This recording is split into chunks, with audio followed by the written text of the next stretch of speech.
Hey guys, we're back here with another video. We went to Arkansas and helped my grandfather downsize a little bit. We got some tools that we want to show you from him. And Yeah, some are really old. They came from his dad and maybe even before that. And then some of them you can tell are new, but the older ones are the ones that are the most interesting, and we're going to kind of point those out to you, and maybe a couple of other little things. And so we're going to get right to it. So I'm going to turn this camera around to the table, and we're going to start looking through our tool haul. so first thing we got here is a 8-inch Delta drill press. We're gonna keep this in our leather room for making sheaths and stuff. So yeah, it's virtually brand new. I mean, I think it's only been used once or twice. So and it's nice and clean, so it'll be perfect for our leather work. One of the other things we got was we've had this before, and we had to give it back. They gave it to us. Ann's mom, my wife's mom and dad gave this statue to us several years ago, and when we moved to Georgia, we just couldn't take it with us, so we gave it back to them. Well, it's come back to us again. It's a Confederate sergeant, and as soon as we get our Facebook set up so that y'all can communicate with us, because right now our comments are turned off on all our videos because John is not 18. That's a requirement by YouTube. So what we're going to do is we're going to get a Facebook page with our name on it, and give that to you in the comment or in the description, and so you can start communicating with us. And what we'd like for you to do is we'll try to remind you, but we'd really love to have some ideas for a name for this distinguished fellow here. So this is going to stay in our leather room. So as we do leather projects, you will be seeing that around. So let's move on. What's next, Jaybird? So we got these two really old drills here. It came with some sanding discs and some sheep's wool padding. The name is Manning and Bowman on that drill. And this drill, it is the Ram Tool Corporation right there. These really cool drills. Yeah, these belong to my great-grandfather, so might do a little bit of an electrical restoration on that. Moving down here, we have 3 different sized braces that we got from him. These also belonged to my great-grandfather. Got a few auger bits here. Yeah, a few auger bits. Here's an old saw set. Oh yeah, that's nice. Yeah. We've got one too, but I think it's not the same size. No. It's a little either smaller or bigger, either way. You know, if it's not the same size, I guess it has to be smaller or bigger, right? Good point. And then, of course, we have these braces, like I said, and then this old butcher's cleaver. Can't talk today. It says number 7, old file, handmade. Pretty cool. It's been it's got some mushrooming on the back, on the comb. The handle's virtually worthless. The handle is virtually worthless. We'll do a rest. This would probably be one that you'll see done as a restoration video one day. Let's move on to some older tools here. So we have an old cold chisel. This is an old star bit. I don't know if you can see that. And then just some normal wood chisels. These 3 are Popular Mechanics, and this one is from Buck Brothers. This is just a little tack hammer. Yeah. This is one of the most interesting things we got here. This belonged to my great-grandfather too, as well.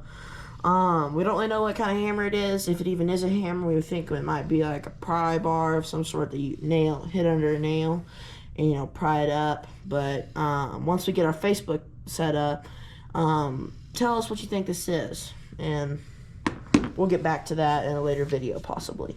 Of course, there's an old meat tenderizer. It's from a company, Douglas & Co. with a V, made in Manning, Towac, Wisconsin. Manitowoc. I don't know how to say that. Interesting. Okay. Wisconsin. Here's another old hammer. I'm assuming this is a old. No, it looks like it's a cast. I was wondering if maybe he made that, but he didn't. This is an old curved wrench. It goes from 5/8 to 9/16. Another just. Yeah, I think that's home job. I think I somebody think it's bent. I think somebody he bent that that. because it's not symmetrical. He had a forge. I know that probably would ruin all the temper if he heated it up. But and we got these old C clamps here.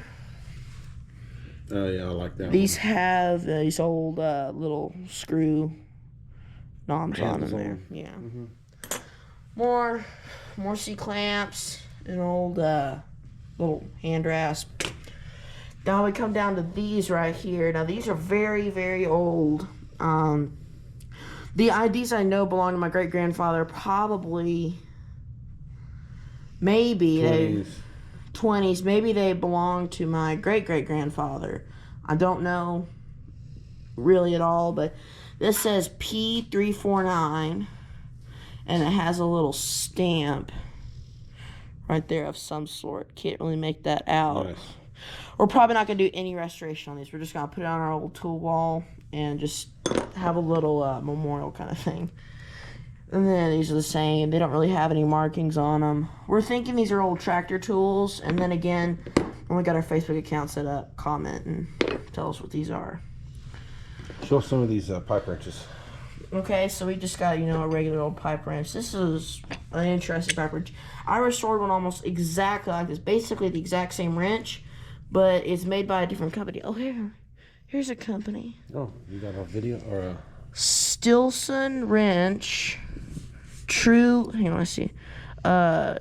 The Erie Tool Works.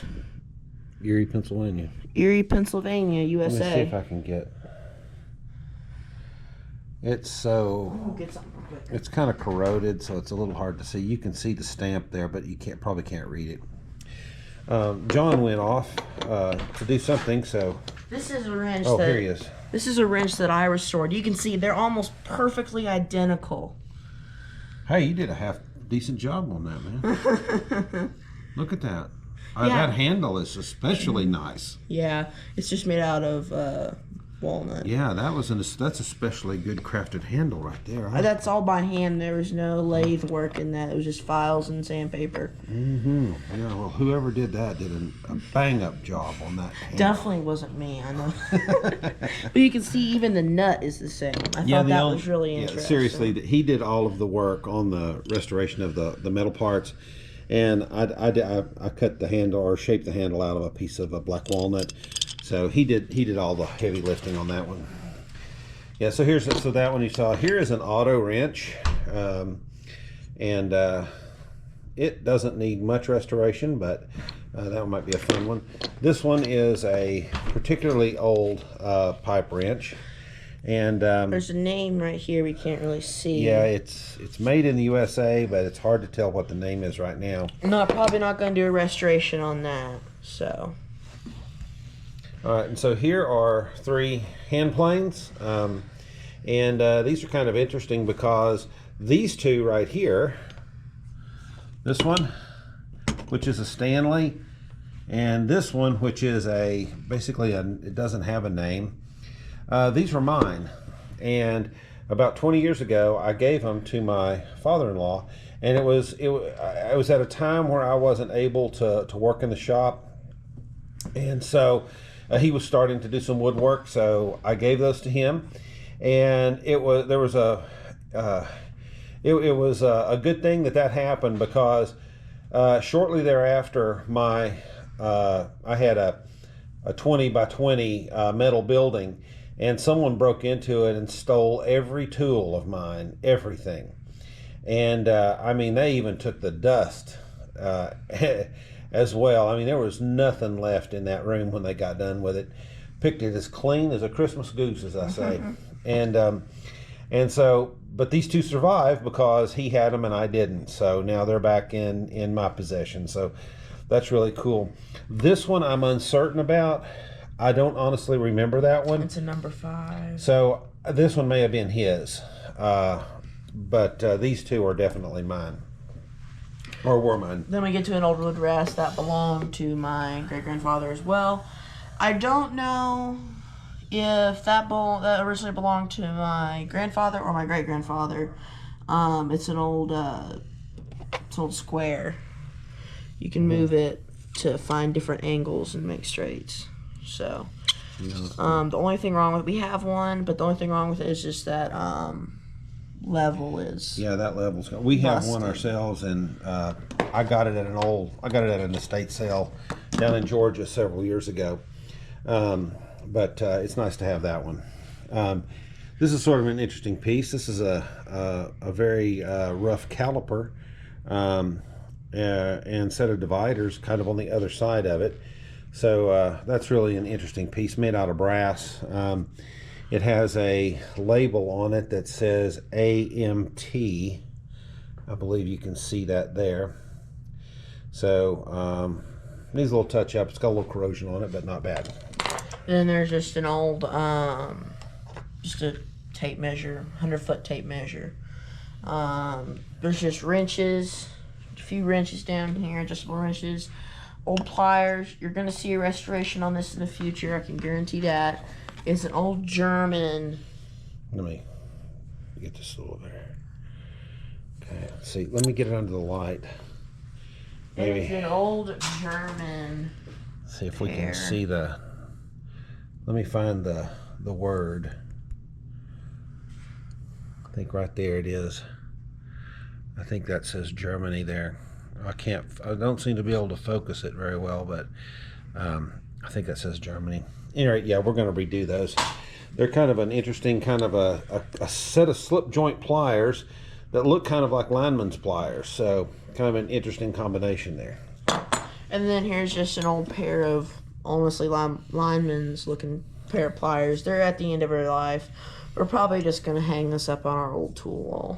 Just do that. And then this one says forged in the USA. These are in great condition. Going to be using these in the shop.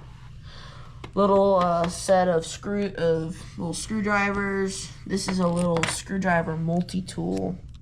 This is a really interesting looking multi-tool. It's like the 1950s version of multi-tools. And they're really stiff. Haven't been used in a long time, but you can see what you do is you just camera around, so you just flip them out like kind of like a Swiss Army knife, and you just go away and just. Is it got a ratchet on it? Does it ratchet? I don't think so. It just changes. Well, if it changes direction, that would be a ratchet. I think. I don't know. It says, it does say a Ratchet National Versa tool. Interesting. And then this is one of those. Is this one of those push ones? I don't know if it pushes or not. I think it's just a ratchet. Ratchet screwdriver. Yeah. Here's one of the push. We have one of these, and of course they're really kind of a pain to use, and this one's a little messed up. They're old tools, and so that makes them valuable to me and to John. Probably not, honestly, they're probably not that useful, but they are old and they have a story to tell, so that makes them important. So these are just old screwdrivers. This isn't even a screwdriver. Whatever it was, it ain't no more, because there's nothing. Is that just an awl? Maybe a punch? Well, it's been bent. Oh, and it might have been. Yeah. There's nothing on the end. It almost looks like it was an old Phillips head, but it's just gone. Old wood. Thin one? Old wood handled. And this one's quite a beast of a screwdriver. We've got one very similar to that. It's orange and black like that. Got it in one of those tool hauls. An old knife sharpener. Files from my great-grandfather, except for probably those two. Maybe those three there, actually. But these are really cool. This is an old razor strop. It almost has like an old 1800s looking tag to it. It says Wilbert Cutlery Company razor strop number 18657. And there it is. There's leather, and then there's, I think it's just a finer leather, rough and fine leather. So, Interesting. why don't you talk about this one a little bit behind the camera? This is a mandrel, old mandrel. Like I think we mentioned that my father-in-law's father, John's great-grandfather, was he was, among other things, a blacksmith and a welder. And so I believe this is just an old mandrel that he would have probably used to drift holes into steel. We have some mandrels that we use as well, and so we're just going to add this to our collection of tools that we use in our shop, in our forge. And then up here, this is an old sand metal detector scoop. You dig it down the sand. Once you get a target, you lift it up, and all the sand drains out, and your little thing's in there. So, if it doesn't fall through the little slip, that is. And then this is a... there is a face behind the voice. Yes, and there it is. No, don't look at it. It'll have to be rated R then. You don't want to look at that. Here's just an old little rack for like screwdrivers and stuff, and like chisels and other things. This is a very, very incredible piece. Probably not going to do much of restoration to the handle, but we definitely will to the shovel head. It says number 2. I want to say Riverside something. Riverside something made in USA. So it's a very interesting shovel. Cool. Well, that about does it. Again, like I said, we will we'll get here on this side. There's one more thing I like to point out. Oh, I'm sorry. This is a little hand sickle. My grandfather and his father used this to cut oats. What he said. Yeah, so I thought that was kind of cool. Granddad, he grew up on a farm in Minnesota. I have one other thing we forgot totally to talk about. Give us just one more second, guys. Right here. Oh, right. Here is a Garrett Ultra. It is a GTA 1000. And this is about a 30-plus year old metal detector. Of course, Garrett's a really good metal detector, very well known. In fact, we've got probably what might be considered the great-grandson of this model right here, and it's the Ace 400. You can see it almost looks exactly the same. It's very, very similar, but it's the Ace 400. Now, this one is it's not the Pro, so it doesn't have, it's not completely waterproof. It's not the AT Pro. Yeah, the AT Pro. It's not waterproof. The box is not waterproof, but it is waterproof up to the box. This one is not waterproof at all. The head cannot be submerged. You have to put like a plastic wrap around it or something if you wanted to submerge it in water. This one, this one you can submerge.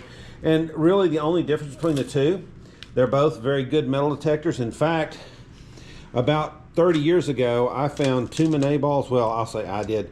3 of y'all. Yeah, the 3 of us did. Ann's uncle and my father-in-law and me, we took this one and another metal detector out. And my father-in-law and I used this metal detector.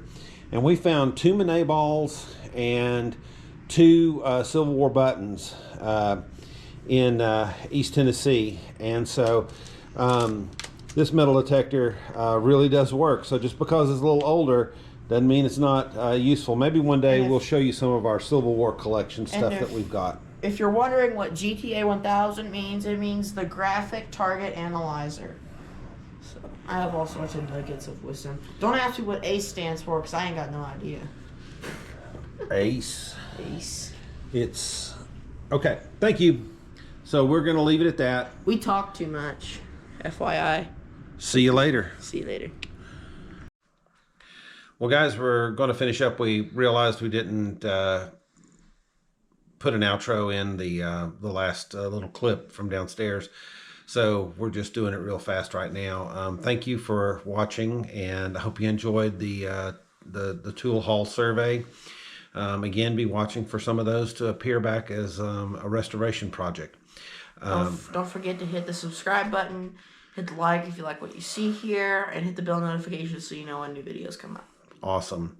Thank you. And remember, I am John. I'm David. And we are J&D Projects.